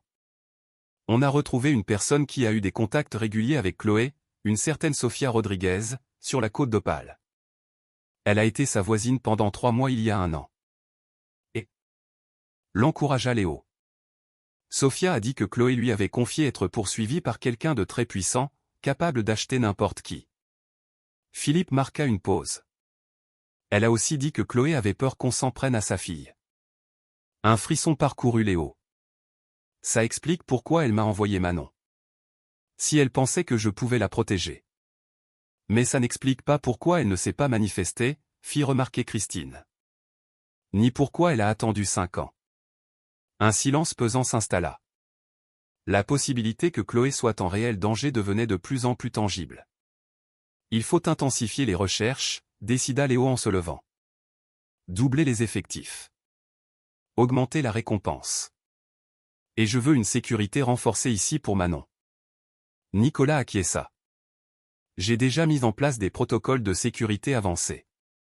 Personne n'entre ou ne sort sans contrôle. Une dernière chose, dit Léa en sortant une enveloppe de son porte-documents. On a trouvé ça dans un village en Provence. Chloé a travaillé dans une librairie il y a 2 mois, sous le nom de Chloé Reynolds. Le propriétaire a gardé ça quand elle est partie précipitamment. Léa fit glisser une photo sur le bureau. Léo la saisit, le cœur battant. La photo montrait une jeune femme, Chloé, assise sur un banc. À ses côtés, une petite fille, sans aucun doute Manon, âgée d'environ 3 ans. Elle souriait à l'objectif. Au dos, une date d'il y a 2 ans et un seul mot, souviens-toi. Souviens-toi, répéta Léo, une étrange sensation de déjà-vu l'envahissant. La photo semblait vouloir lui dire quelque chose, réveiller un souvenir. Ce n'est pas tout, poursuivit Léa. Le libraire a mentionné que Chloé se rendait très régulièrement dans un café, le bistrot La Note Bleue. Un café? Léo fronça les sourcils, le mot faisant écho en lui. Oui. Et le plus intéressant, c'est que ce bistrot était à moins d'1 kilomètre d'ici. Il a fermé il y a 2 ans, mais à l'époque. À l'époque, j'y allais, acheva Léo, la réalisation le frappant de plein fouet. Double expresso, sans sucre. Tout le dévisagèrent, interloqué. Monsieur Dubois? Nicolas semblait perdu. Manon m'a dit que sa mère lui avait raconté qu'elle s'était rencontrée dans un café où elle travaillait, que je commandais toujours la même chose. Léo regarda la photo, forçant sa mémoire. La Note Bleue était sur mon chemin entre mon ancien appartement et le bureau. J'y passais presque tous les matins. Nous avons donc un lien concret, conclut Christine. Vous et Chloé vous connaissiez bien. Ce n'est pas une histoire inventée. Léo hocha lentement la tête, les yeux toujours rivés sur la photo. Quelque chose dans le sourire de Chloé, dans son port de tête, lui était familier. Mais le souvenir entier restait insaisissable, comme un rêve qui s'effiloche. Je crois qu'on a une piste plus claire, dit Philippe. On va éplucher tous les déplacements de Chloé dans un village en Provence à cette période. Si elle est retournée à la Note Bleue, elle y a peut-être d'autres attaches. La réunion se prolongea 1 heure encore, définissant les nouvelles orientations de l'enquête. Une fois tout le monde parti, Léo resta dans son bureau, la photo à la main. Se souvenir. Mais de quoi? Un léger coup à la porte interrompit ses pensées. Manon entra, un dessin coloré à la main. J'ai fini, annonça-t-elle fièrement en le lui tendant. Léo le prit. On y voyait 3 bonshommes allumettes, un petit aux cheveux bruns, un plus grand en costume, et un troisième avec de longs cheveux bruns. Au-dessus d'eux, un soleil éclatant et un grand cœur rouge qui les englobait tous. C'est notre famille, expliqua Manon. Toi, moi et maman. Quand on sera de nouveau réunis. Léo sentit une vague d'émotion le submerger. Il est magnifique, parvint-il à dire. Je peux le mettre sur le frigo? Demanda Manon en le reprenant. Isabelle dit que c'est là que les familles accrochent les dessins importants. Bien sûr, répondit Léo, la regardant s'éloigner en gambadant. Famille. Un mot qui n'avait jamais eu beaucoup de sens pour Léo. En grandissant, la famille, c'était des attentes écrasantes et une affection conditionnelle. Son père, Jean Dubois, avait bâti un empire et attendait de Léo qu'il suive ses traces sans dévier. Sa mère, éternelle ombre de son mari, intervenait peu. La famille Dubois, c'était le succès, pas l'amour. Et voilà qu'une fillette de 5 ans venait de redéfinir ce concept pour lui. Le reste de la journée se déroula entre le travail et les nouveaux rituels établis avec Manon, déjeuner ensemble, promenade dans le jardin, aide aux exercices éducatifs. Le soir, après le dîner, vint le moment préféré de Manon, l'histoire. Léo s'installa dans le fauteuil près de son lit, un livre pour enfants à la main. Celui-là, c'est un ours qui perd sa famille et qui la retrouve, dit Manon en se blottissant sous la couette avec son nounours. Léo commença la lecture, notant les yeux de Manon qui pétillaient à chaque péripétie. À la fin, elle le surprit avec une question. Tu sais, tu as changé. Léo la regarda, perplexe. Comment ça? Quand je suis arrivé, tu ne souriais pas souvent. Maintenant, tu souris plus. Affirma Manon avec la franchise d'une enfant. Isabelle et Christine l'ont remarqué aussi. Je les ai entendus. Léo ne sut que répondre. Était-ce vrai? Avait-il changé? Et tu t'es fâché contre le monsieur au téléphone aujourd'hui, poursuivit Manon. Je ne t'avais jamais entendu crier. L'appel en question était avec un des directeurs de son entreprise, qui s'étonnait de ses absences répétées. Léo avait effectivement perdu patience, ce qui était rare pour lui. Parfois, il faut parler fort pour se faire entendre, dit-il maladroitement. Manon acquiesça avec une sagesse qui n'était pas de son âge. Maman dit que des fois, il faut rugir comme un lion, même si on se sent petit comme une souris. Encore une des maximes de Chloé. Chaque mention d'elle dessinait dans l'esprit de Léo un portrait toujours plus complexe et fascinant. « Allez, au lit, dit-il en l'abordant. « Tu trouveras maman demain ?» demanda Manon, comme chaque soir. « On fait tout ce qu'on peut, répondit-il, comme chaque soir. Mais cette fois, ajouta-t-il, on a de nouvelles pistes, des bonnes. » Le sourire endormi de Manon fut sa récompense pour cette lueur d'espoir. Après que Manon se fut endormie, Léo redescendit. Le manoir était silencieux, à l'exception des rondes discrètes des gardes. La sécurité avait été drastiquement renforcée depuis qu'il savait que Chloé pouvait être en danger. Il consultait les derniers rapports quand son téléphone sonna. C'était Nicolas Duval. Dubois. « Monsieur, on a quelque chose. » Nicolas semblait à la fois tendu et excité. Léa a suivi une piste sur la côte d'Opale. Une femme correspondant à la description de Chloé a été vue dans une petite ville côtière à 2 heures d'ici. Le cœur de Léo s'emballa. Quand? Hier. Elle utilise le nom de Chloé Wilson. Elle a loué une chambre dans une pension, payée en liquide. Elle est seule, a priori. Vous en êtes certain? La description correspond et Léa est en route pour vérifier. Si c'est bien elle, on peut y être en moins de 3 heures. Léo regarda l'heure. 22h17. Préparez tout. Je veux partir au lever du jour. Et Manon? Léo hésita. Emmener la petite pouvait être risqué. Mais si c'était une fausse piste, Manon serait anéantie de ne pas être venue. Elle vient avec nous, décida-t-il. Si c'est bien Chloé, Manon doit être là. Après avoir raccroché, Léo resta un instant immobile, tentant d'anticiper le lendemain. Après des semaines de recherche, ils allaient peut-être enfin trouver Chloé. Et après? Que dire à cette femme qu'il avait aimée mais dont il n'avait aucun souvenir? Comment expliquer qu'il avait tout oublié de leur histoire? Et surtout, que lui expliquerait-elle? Pourquoi était-elle restée cachée si longtemps? Pourquoi avoir choisi ce moment pour lui envoyer Manon? Léo monta lentement et s'arrêta devant la chambre de Manon. Il ouvrit doucement la porte et la vit dormir, serrant son nounours. Demain, peut-être, cette petite famille brisée pourrait commencer à se reconstruire. Ou alors, il ferait face à des révélations qui changeraient à nouveau la donne. Refermant la porte, Léo regagna sa chambre. Sur sa table de nuit, il posa la photo trouvée par Léa. Chloé et Manon, souriantes. Souviens-toi. Demain, peut-être, se souviendrait-il enfin. L'expédition dans la ville côtière s'était soldée par une déception. La femme identifiée comme Chloé Wilson n'était qu'une touriste ressemblant vaguement à la mère de Manon. Une autre impasse. Léo et Manon retournèrent au manoir Dubois en silence. La déception était palpable, même si Léo tentait de la dissimuler pour protéger Manon. Elle, cependant, fit preuve d'une résilience surprenante, affirmant que, la prochaine fois, on la trouvera pour de vrai. 3 jours plus tard, un dimanche matin paisible fut troublé par l'arrivée de plusieurs voitures devant le manoir. De son bureau, Léo aperçut 3 véhicules de luxe.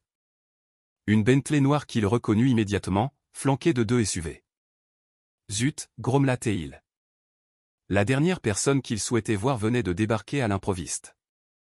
Jean Dubois, son père, sortit de la Bentley, toujours aussi rigide. À 68 ans, il dégageait cette même aura d'intimidation qui avait marqué l'enfance de Léo. Derrière lui, Monique, sa mère, élégante et distante. Des autres voitures sortirent son frère aîné, Stéphane, et sa femme Sandrine, ainsi que sa sœur, Valérie, et son mari. La famille Dubois au grand complet. Ce n'était pas bon signe. Léo n'eut pas le temps de prévenir Manon, qui jouait dans le jardin avec Isabelle. Quand la sonnette retentit, il était trop leste. Monsieur Dubois, annonça le majordome. Votre famille est au salon. Dites-leur que j'arrive, répondit Léo, prenant un instant pour se préparer. Quand il entra dans le grand salon, la famille était installée comme pour un tribunal. Jean se tenait près de la cheminée, tel un général inspectant ses troupes. Léo, commença son père, sans la moindre salutation. Nous sommes venus dès que nous avons appris. Pourquoi ne nous as-tu pas tenus au courant de cette situation? Léo resta de marbre. Bonjour à vous aussi. Maman, Stéphane, Valérie. Monique esquissa un sourire crispé. Chérie, nous sommes inquiets. Inquiets de quoi, au juste? Demanda Léo, bien qu'il connût la réponse. De cette mascarade, rétorqua Jean. Christine nous a parlé de cet enfant et de son histoire abracadabrante. Une vague de colère submergea Léo. Christine était son avocate personnelle, mais aussi celle de l'entreprise familiale. Sa loyauté était visiblement partagée. Manon n'est pas une mascarade, dit Léo, maîtrisant sa voix. C'est ma fille.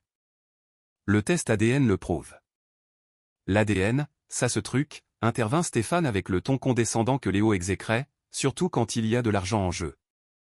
Sandrine, toujours prompte à donner son avis, ajouta « On connaît ce genre d'escroquerie, Léo.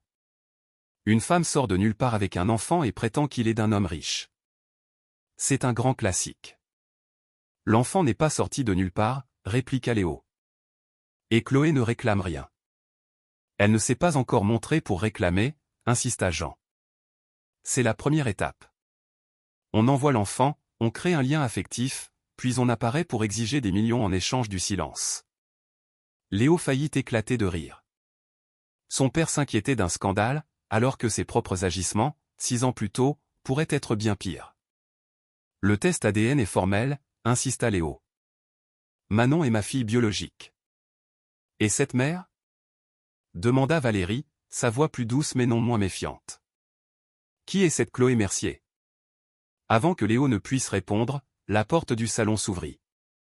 Manon, les cheveux encore humides et vêtue d'une robe propre, Isabelle l'avait sans doute fait rentrer, apparue sur le seuil. Elle se figea en voyant tous ces étrangers. Un silence de plomb tomba sur la pièce tandis que Siperdieu, hostile ou curieux, se posait sur la petite silhouette. Manon, appela Léo en lui tendant la main. Viens. Elle traversa la pièce et se plaça à ses côtés, jetant des regards inquiets aux adultes. Je vous présente Manon, dit Léo. Ma fille. Jean la dévisagea d'un œil clinique. Elle a le nez des Dubois, admit-il à contre-cœur. Et les yeux, ajouta Monique, son expression s'adoucissant un peu. Manon passait d'un adulte à l'autre, visiblement mal à l'aise. C'est qui? Chuchota TL à Léo. Mes parents, mon frère et ma sœur, expliqua-t-il doucement. Ma famille. Jean s'avança, s'adressant à Manon comme à un partenaire commercial. Alors, tu es la fille de Chloé Mercier. Qu'est-ce que ta mère t'a raconté sur nous? Manon se serra contre Léo. Rien. Elle ne parlait que de mon papa. Et qu'est-ce qu'elle disait, au juste, sur ton papa? Insista Jean. Léo s'interposa. C'est bon. Manon, va donc avec Isabelle prendre un goûter. J'ai à parler à la famille. La petite parut soulagée de s'échapper. Dès qu'elle fut sortie, Léo se tourna vers ses proches. Que les choses soient claires, dit-il d'une voix basse et dure. Manon est ma fille. Ce n'est pas une arnaque, ni un complot, ni une mascarade. Et je ne tolérerai pas que vous la traitiez comme telle. Léo, commença Jean de son ton autoritaire habituel. Tu perds la tête. Cette femme, Chloé, a clairement profité de toi. Profité d'un passé que vous avez contribué à effacer, le coupa Léo. Cet accident, l'amnésie. C'est curieux que personne n'ait jugé bon de me dire que j'avais perdu plus d'1 an de ma vie. Monique eut un mouvement de recul. Stéphane et Valérie échangèrent un regard. Nous avons fait ce qu'il fallait pour toi, répondit Jean, impassible. Tu étais sur une pente glissante, tu fréquentais des gens peu recommandables, tu mettais en péril ton avenir. Des gens peu recommandables, répéta Léo avec amertume. Comme Chloé. Surtout elle, confirma Jean. Une serveuse. Aucune perspective, aucune relation. Elle voulait juste mettre le grappin sur le nom des Dubois. Nous avons pris les mesures qui s'imposaient.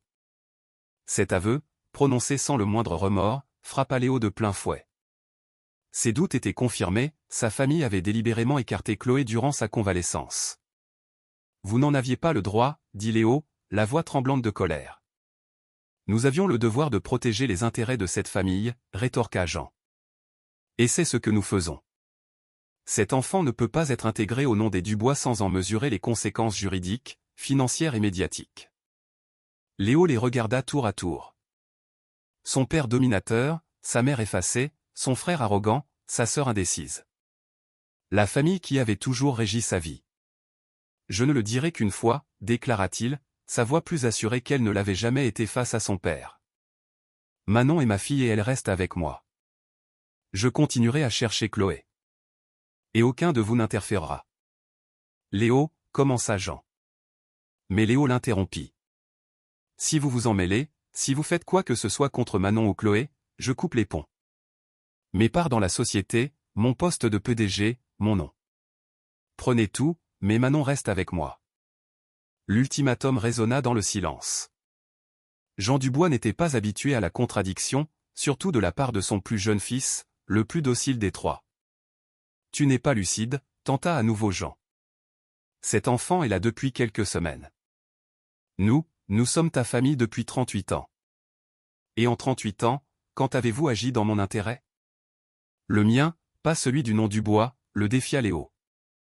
Manon est peut-être là depuis peu, mais elle est plus sincère que n'importe qui dans cette pièce. Monique se leva, l'air soudain las. Jean, laissons un peu de temps à Léo. Il est visiblement attaché à cet enfant. Jean dévisagea son fils un long moment, le visage fermé. Finalement, il dit, ce n'est pas fini, Léo. Quand cette sentimentalité te sera passée, nous reparlerons des mesures à prendre.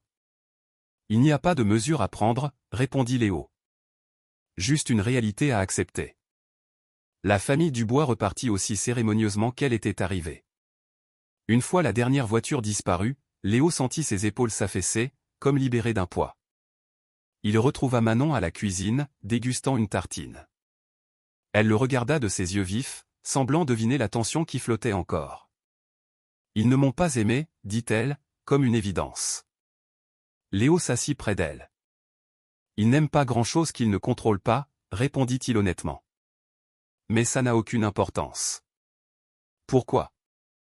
Parce que je t'aime bien, moi, dit Léo, surpris de la facilité avec laquelle les mots lui venaient.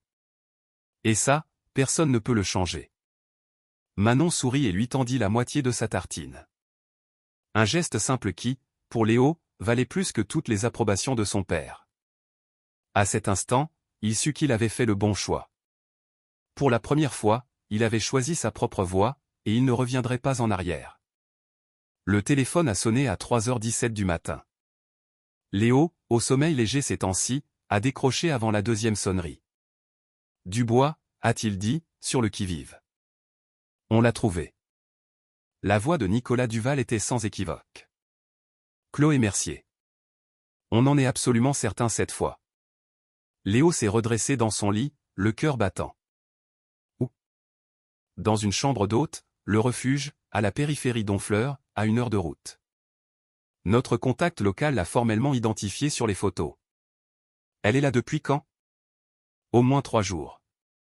Elle est seule, a priori, très discrète. Elle a loué pour 1 semaine, payé en liquide. Léo était déjà en train de s'habiller. J'y vais maintenant. Monsieur, je vous conseille la prudence. Il serait peut-être plus sage d'attendre le lever du jour. Elle pourrait disparaître à nouveau, l'a coupé Léo. Je ne prends pas ce risque. Préparez la voiture. Réveillez Manon. On part dans 20 minutes. En s'habillant à la hâte, Léo était en proie à un mélange d'anxiété et d'excitation. Après presque 2 mois de recherche, ils allaient peut-être enfin la retrouver. Que lui dirait-il? Quel effet cela lui ferait-il de voir en chair et en os ce visage qu'il ne connaissait que par des photos et des bribes de rêve? Isabelle était déjà dans la chambre de Manon quand Léo y est entré. La petite, encore endormie, se frottait les yeux tandis que la gouvernante l'aidait à enfiler un manteau sur son pyjama. Papa, a marmonné Manon, confuse. Pourquoi il fait nuit? Léo s'est accroupi à sa hauteur. Manon, on a retrouvé ta maman. L'effet a été immédiat. Les yeux de Manon se sont ouverts en grand, chassant toute trace de sommeil. Maman? Où? Dans une ville pas très loin. On va la voir tout de suite. Manon a sauté du lit, soudain pleine d'une énergie débordante. On y va. On y va maintenant. Moins d'une demi-heure plus tard, ils étaient en route. Léo, Manon, et 2 gardes du corps dans un SUV banalisé. Nicolas les précédait dans un autre véhicule pour sécuriser les lieux. Le trajet s'est fait en silence. Léo, concentré sur la route et ses pensées, jetait des coups d'œil dans le rétroviseur où il voyait Manon, le regard perdu dans la nuit, serrant son nounours contre elle. « C'est comment, Honfleur ?» a fini par demander la petite. « Une petite ville au bord de la mer, » a dit Léo. « Je n'y suis jamais allé, mais c'est réputé pour être calme. »« Maman aime la mer, » a remarqué Manon. « Elle est toujours plus joyeuse quand on est près de la plage. » Un autre détail sur Chloé que Léo a enregistré. Chaque information lui semblait précieuse, une pièce d'un puzzle qu'il voulait désespérément reconstituer. 1 heure plus tard, le ciel commençait à pâlir à leur arrivée à Honfleur. C'était une petite ville paisible. Nicolas les attendait à une station-service. « J'ai vérifié moi-même. »« Elle est toujours là » a-t-il dit. Chambre 8, au fond du couloir du rez-de-chaussée. La propriétaire m'a dit qu'elle sortait généralement vers 7 heures pour prendre son petit déjeuner. Léo a regardé sa montre. 5h42. On va directement à la pension. Le refuge était un établissement modeste, à la peinture écaillée. Le genre d'endroit où l'on séjourne quand on est de passage ou qu'on a peu de moyens. 3 vieilles voitures occupaient le parking. « Attendez ici », a ordonné Léo à l'un des gardes. « Nicolas, vous et Ryan, restez alerte mais discret. Je ne veux pas l'effrayer. » Manon s'est agrippée à sa main alors qu'ils approchaient de la réception. Une femme âgée, encore en peignoir, leur a ouvert. « Nous devons voir Chloé Mercier », a dit Léo sans préambule. « C'est urgent. » La femme a froncé les sourcils. « À 7 heures ? Elle doit dormir. »« S'il vous plaît », a imploré Manon d'une petite voix. « C'est ma maman. » L'expression de la femme s'est adoucie.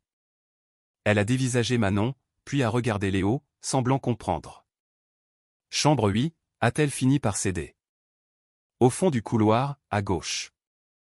Le couloir semblait interminable. Manon serrait la main de Léo de plus en plus fort. Arrivé devant la porte 8, Léo a senti un bourdonnement dans ses oreilles. « On frappe » a chuchoté Manon. Léo a hoché la tête, incapable de parler. Il a frappé doucement 3 fois. Silence. Il a frappé à nouveau, un peu plus fort. Des pas se sont fait entendre de l'autre côté. Manon a retenu son souffle. Puis une voix que Léo n'a pas reconnue consciemment mais qui lui a donné la chair de poule. « Qui est là ? » Prudence, tension. Manon a répondu avant lui. « Maman, c'est moi. » Un silence de mort. Puis le bruit d'une chaîne qu'on ôte, d'une clé qui tourne. La porte s'est entr'ouverte. Un œil est apparu, puis un hoquet de surprise. La porte s'est refermée, puis s'est rouverte en grand. Chloé Mercier était là. Ses cheveux bruns étaient plus courts que sur les photos, son visage pâle était cerné. Elle portait un simple t-shirt et un jean, et semblait plus maigre. Mais ses yeux, les mêmes que sur les photos, étaient immenses, remplis de larmes qu'elle peinait à contenir. « Manon » a-t-elle murmuré, comme si elle craignait une hallucination. « Maman !» Manon a lâché la main de Léo et s'est jetée dans ses bras. Chloé l'a étreinte, fermant les yeux, les larmes coulant enfin. Le soulagement sur son visage était palpable, celui de quelqu'un qui respire après avoir cru se noyer. Puis, toujours serrant Manon, elle a levé les yeux vers Léo. Le choc a été instantané, violent. Au moment où leurs regards se sont croisés, quelque chose a explosé dans l'esprit de Léo. Pas un souvenir complet, mais un flash d'une intensité telle qu'il a failli perdre l'équilibre. Un rire, du café renversé sur un pantalon. Des excuses confuses, une serviette tendue. Ne vous en faites pas, je détestais ce pantalon. Ses mêmes yeux, pétillants d'humour et de gêne. Léo, a dit Chloé, sa voix le ramenant au présent. Son nom, prononcé par elle, sonnait étrangement familier. Chloé, a-t-il répondu, se sentant étranger à lui-même. Manon, toujours blottie contre sa mère, les regardait tour à tour, attendant. Réalisant qu'ils étaient dans le couloir, Chloé a reculé. Entrez, a-t-elle dit, prudente. La chambre était petite, impersonnelle. Un lit, une table, une armoire. Un sac à dos ouvert dans un coin, quelques papiers sur la table. Chloé avait fait de l'anonymat un art. « Ça va, maman ?» a demandé Manon, inquiète. Maintenant, oui, a répondu Chloé en la serrant plus fort. Puis, à contre-cœur, elle s'est tournée vers Léo. « Comment m'as-tu retrouvé ? » « J'ai une équipe qui te cherche depuis que Manon est arrivée, a-t-il dit. « Pourquoi es-tu parti ? Pourquoi m'envoyer Manon sans un mot ?» Chloé a hésité, regardant sa fille. Léo a compris. « Manon, va donc avec Nicolas au café nous chercher du café. Je suis sûr qu'ils ont des crêpes. » La petite a hésité. « Mais je viens de retrouver maman. Je serai là à ton retour, promis, » a assuré Chloé en lui caressant les cheveux. « Je dois parler à ton papa. » Une fois Manon partie, un silence tendu s'est installé. Chloé s'est assise sur le lit, l'air soudainement accablé. « Tu ne te souviens pas de moi, c'est ça ? » a-t-elle fini par demander. Léo n'a pas cherché à mentir. « Non, pas vraiment. J'ai eu un accident il y a 6 ans. J'ai perdu des souvenirs. » « Des souvenirs ?» a répété Chloé avec un rire sans joie. C'est ce que ton père m'a dit quand j'ai essayé de te voir à l'hôpital. Léo a perdu quelques souvenirs, mais il va de l'avant. Il est préférable que vous ne compliquiez pas sa convalescence. Un autre flash a traversé l'esprit de Léo. L'hôpital. Une migraine terrible. Son père au téléphone dans le couloir. Non, la famille uniquement. C'est pour son bien, docteur. Il y a des complications qu'il vaut mieux laisser dans le passé. On était proches ? A demandé Léo, conscient de l'absurdité de sa question. Chloé l'a regardé longuement. On était fiancés, Léo. On vivait ensemble depuis presque 1 an quand tu as eu l'accident. La nouvelle a fait l'effet d'une bombe. Fiançailles. Pas une simple aventure. Ils étaient engagés. Le poids de cette révélation lui a coupé le souffle. Pourquoi ma famille ? Pourquoi ? Pourquoi t'ont-ils tenu à l'écart ? A achevé Chloé. Parce que j'étais serveuse quand on s'est rencontrés. Parce que je n'avais ni nom, ni relation. Parce que selon ton père, je te détournais de la voie qu'il avait tracée pour toi. D'autres flashs ont surgi. Une dispute violente avec son père. C'est une profiteuse. Tu ne la connais pas. Des portes qui claquent, une conduite rageuse sous la pluie, la voiture qui dérape. La nuit de l'accident, a-t-il murmuré. C'était après une dispute avec mon père. À ton sujet. Chloé a acquiescé lentement. Tu as quitté le manoir du bois, fou de rage. Tu revenais à notre appartement quand tu as perdu le contrôle de la voiture. Les pièces du puzzle s'assemblaient. Et après ? Après ? Chloé a eu un rire amer.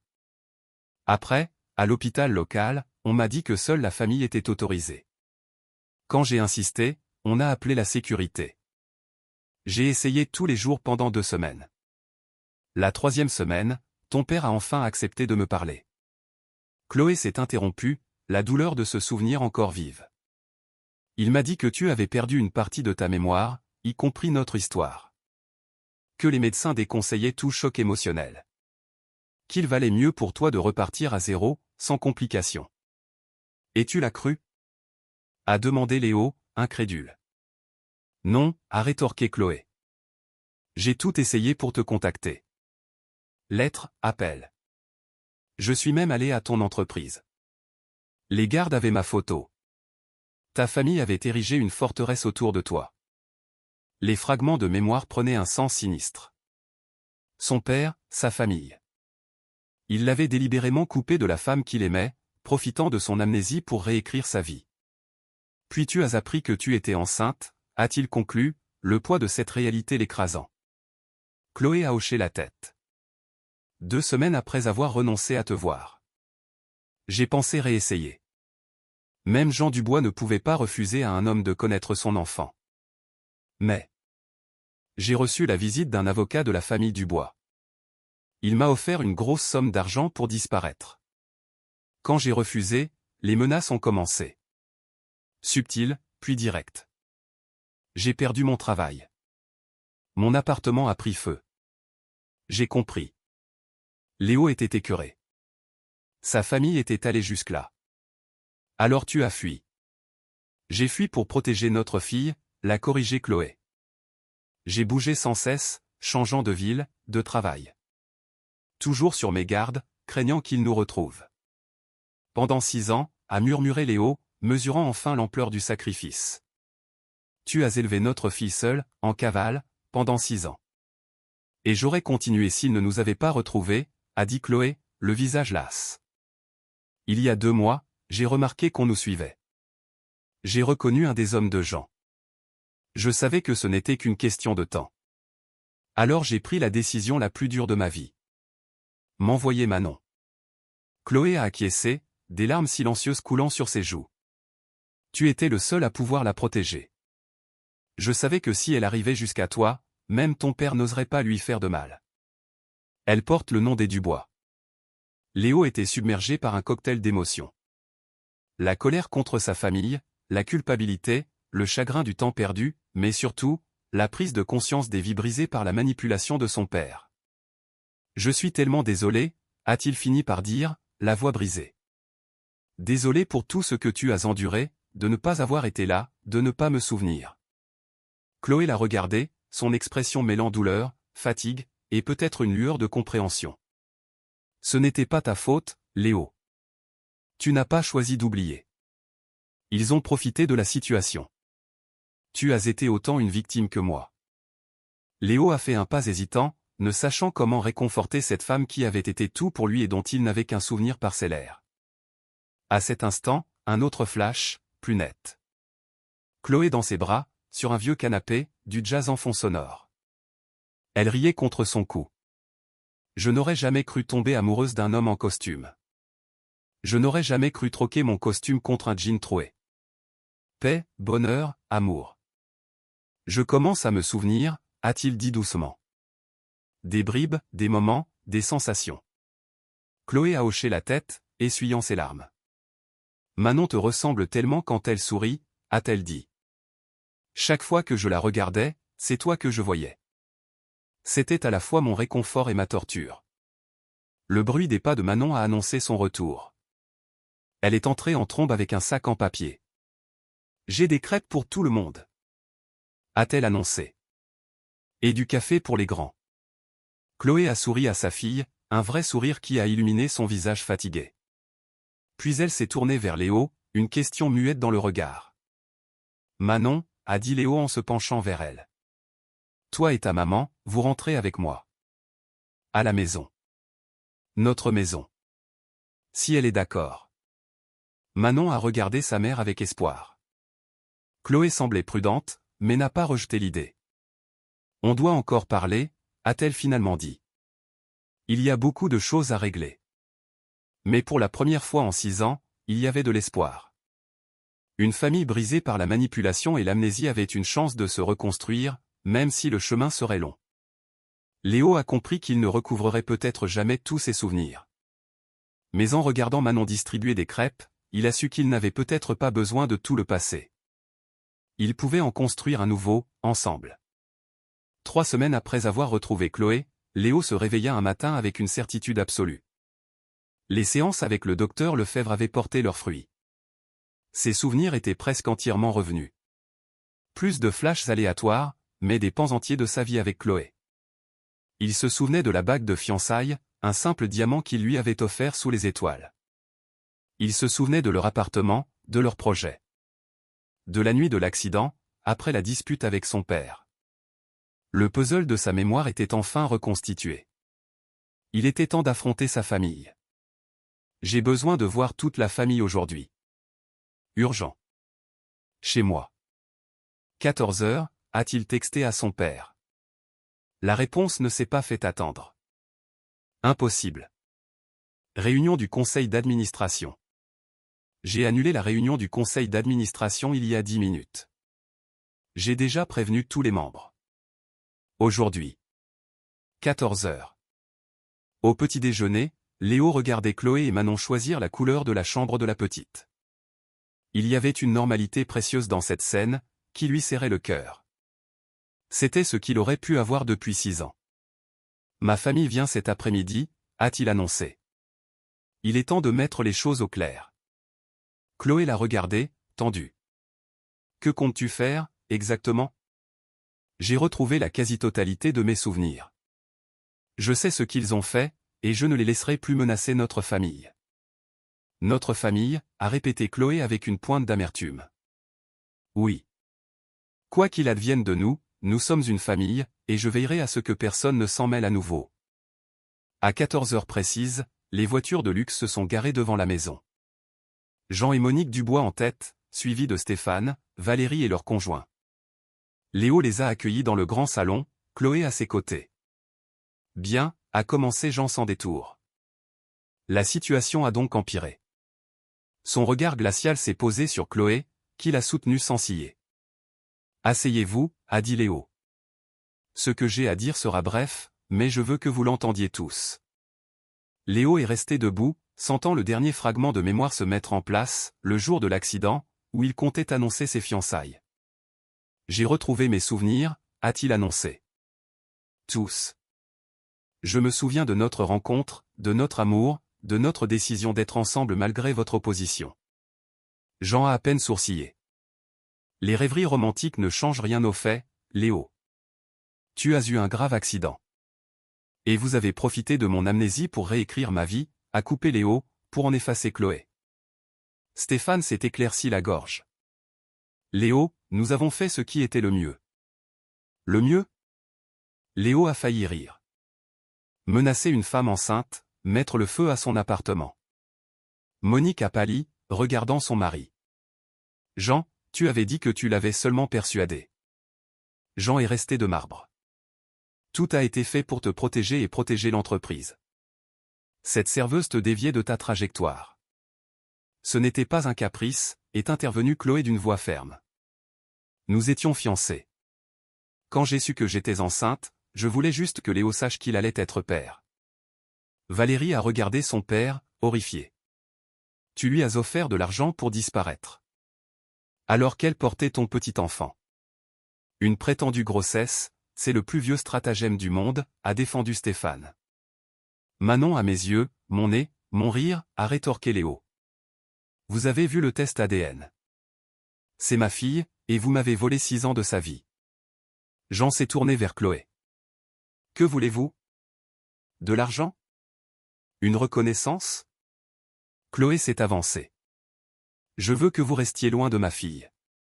Je veux que vous compreniez que vous avez échoué. Malgré votre pouvoir, vous n'avez pas réussi à éloigner Léo de sa vraie famille. Léo s'est placé à ses côtés. Je suis là pour poser mes conditions, pas pour négocier. Chloé et Manon restent avec moi. À la moindre interférence, la moindre tentative de nous séparer à nouveau, les conséquences seront irréversibles. Tu menaces ton propre père, a sifflé Jean. Je promets de protéger ce qui compte. Si cela implique de renoncer à la présidence de Technologies, au nom du bois, qu'il en soit ainsi. Monique s'est levée d'un bond. Léo, tu parles d'abandonner ton héritage, ton poste. Pour ma famille, a achevé Léo. Un concept que vous devriez comprendre, mais que vous avez réduit à des alliances stratégiques. Le choc était visible sur tous les visages. Jamais Léo ne les avait défiés aussi frontalement. J'ai des devoirs envers cette famille et cette entreprise, a tenté une dernière fois Jean. Je ne te laisserai pas détruire ce que j'ai bâti. C'est ton choix, père. Accepte la réalité, ou perds ton héritier. Valérie, la plus sensible, s'est levée, les larmes aux yeux. Léo, nous sommes quand même ta famille. Tu ne peux pas nous rayer de ta vie. Vous avez rayé Chloé et Manon de la mienne sans hésiter, a répondu Léo doucement. Mais je ne vous demande pas de choisir un camp. Je fixe des limites. Ceux qui les respectent seront les bienvenus. Jean Dubois s'est levé, le visage congestionné. Cette conversation n'est pas terminée, Léo. J'ai appris qu'il tenait vraiment à moi, a répondu Léo en regardant Chloé. La famille Dubois est repartie en une procession glaciale. Valérie s'est attardée, murmurant « Je suis désolé », avant de les suivre. « Le ferais-tu vraiment ?» a demandé Chloé une fois seule. « Tout quitter ?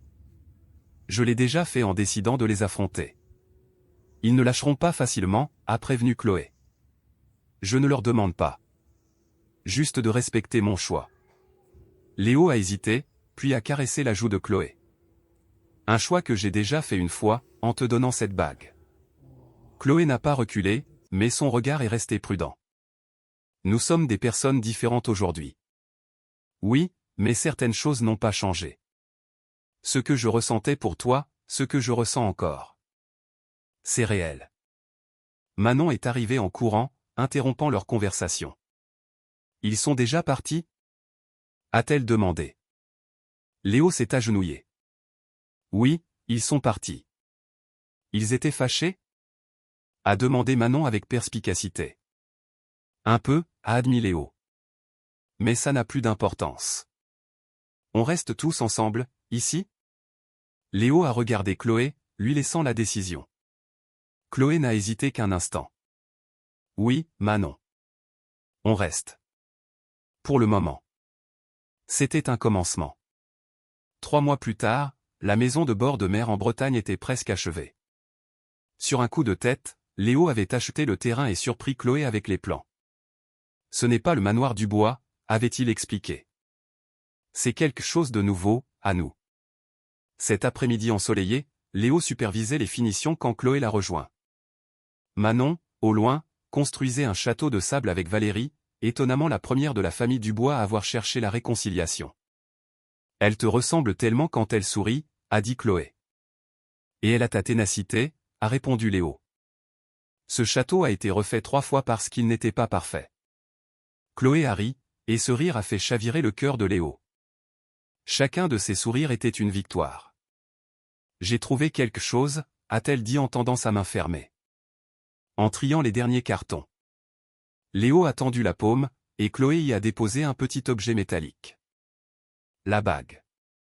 La même qu'il lui avait offerte il y a 6 ans. Je l'ai gardée toutes ces années, a expliqué Chloé. Même dans notre fuite, même quand j'étais en colère. Léo a contemplé la bague, qui lui était maintenant si familière. Il se souvenait de tout. De l'avoir choisie, d'avoir répété sa demande. Du visage de Chloé quand il s'était agenouillé. Est-ce que ça veut dire ? A commencé Léo. Que je suis prête à réessayer, a répondu Chloé. Pas comme avant. Nous sommes différents. Peut-être meilleurs. Léo a regardé la bague, puis Chloé, puis Manon au loin. 3 vies qui avaient failli ne jamais se croiser. Dans un geste qui faisait écho à une scène d'il y a 6 ans, Léo s'est agenouillé dans le sable. Chloé Mercier, veux-tu construire à nouveau une vie avec moi ? Chloé, les larmes aux yeux mais le sourire ferme, a tendu sa main gauche. Oui. Leur nouvelle vie. Sans secret, sans souvenir perdu. Manon, voyant la scène, a couru vers eux et s'est jetée dans leurs bras. Ils ont roulé tous les 3 dans le sable en riant, formant un cercle parfait. Alors que le soleil se couchait sur l'océan, baignant la maison d'une lumière dorée, Léo Dubois s'est senti enfin complet. Plus l'héritier Dubois, plus l'homme à la mémoire brisée. Juste Léo. Père de Manon, compagnon de Chloé. Enfin maître de ses souvenirs, de son destin. Et cela valait tout l'or du monde.